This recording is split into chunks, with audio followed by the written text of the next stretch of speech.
و طبقاتی اثرات اور ان کے مزاج اور ان کی جفا کا اور اس کی دستاویزی حیثیت کا. تو محترمہ نادیہ صاحبہ میں آپ کی طرف آؤں گی کہ خطوط کی دستاویزی اہمیت کے اوپر تو پروفیسر صاحبہ نے روشنی ڈالی، مگر اس کے ساتھ ساتھ کوفی مزاج لوگ اور دوسری طرف عشق مزاج لوگ، ان دونوں نے کس طرح سے حق کو ثابت کیا؟ جی عائشہ، بالکل ایسا ہی ہے. رویے جو ہے وہ نیگیٹو اور پازیٹیو دو پہلوؤں سے یہ سامنے آئے.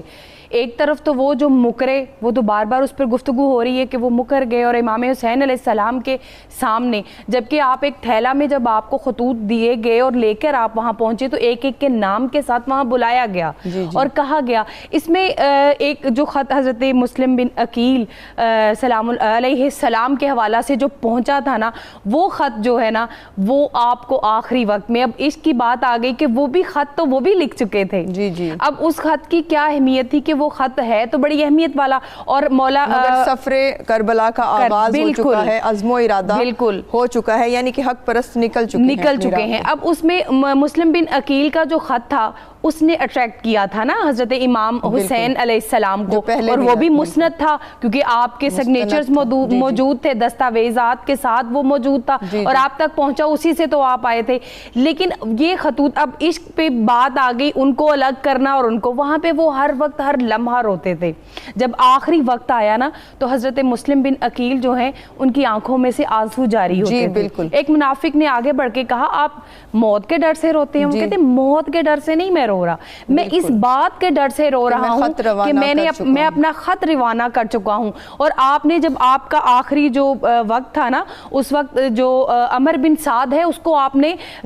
نصیحت بھی کی، وصیحت کی کہ یہ چیزیں جو ہیں وہ ان تک پہنچا دینا، لیکن اس نے انکار کیا. صرف ایک بات پر اس نے کہا کہ میں اس کو مانوں گا کہ اللہ کے الہ ہونے کی شہادت پر، لیکن باقی جو چیز ہے اس سے وہ مکر گیا. اب وہاں پہ اور لوگ بھی موجود تھے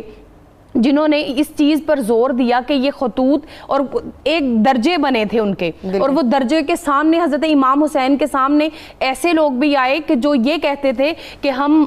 حضرت حسین علیہ السلام کے لیے جان دیں گے. وہ وہی لوگ تھے جو 40,000 افراد تھے جنہوں نے حضرت مسلم بن عقیل کے ہاتھ پر بیعت بھی کی تھی اور آپ کے پیچھے نماز بھی پڑھی تھی اور آپ کو جگہ بھی دی تھی. ان میں کچھ ایسی جو وفاشار لوگ تھے، ان میں طوع نامی ایک عورت بھی تھی،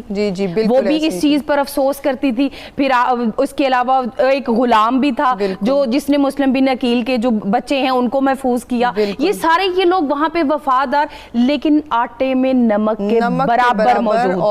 تھے. بالکل رخصت پر تھے، اور یہ اتنے مطلب وہ مضبوط لوگ تھے کہ اپنی جانیں اور وار اپنے جسموں پر کھائے، زخم کروائے، لیکن حضرت امام حسین کے ساتھ کھڑے رہے. ادھر وہ سارے کے سارے بھاگ گئے. جب یہ خطوط کی باری آتی ہے نا تو حضرت مسلم کو جب یہ معلوم ہوتا ہے کہ انہوں نے یہ دھوکے کے ساتھ یہ خطوط لکھوائے ہیں، تو اس وقت جب آپ گلی میں سے گزر رہے تھے تو آپ کے پیچھے عائشہ اس وقت 40,000 لوگ تھے، پھر آہستہ سے 10,000 ہوئے، 10 سے 1,000 ہوئے، 1,000 سے حضرت امام حسین بالکل تنہا 30 لوگ آپ کے ساتھ چل رہے تھے، اور وہ یوں بکھر گئے جیسے آپ پر کوئی چیز حملہ آور لوگوں پر ہو جائے اور وہ خطرے سے آپ کی جان کو خطرہ ہو، اور وہ بالکل خالی ہو گئے. اس کے پیچھے ایمان والوں کی گنتی صرف آپ انگلیوں پہ چند افراد گن سکتے ہیں، اور ہزاروں کی تعداد میں ایسے لوگ تھے جنہوں نے حضرت امام حسین علیہ السلام کو دھوکے کے ساتھ، بے وفائی کے ساتھ، اور انہوں نے بے وفائی حضرت امام حسین سے نہیں کی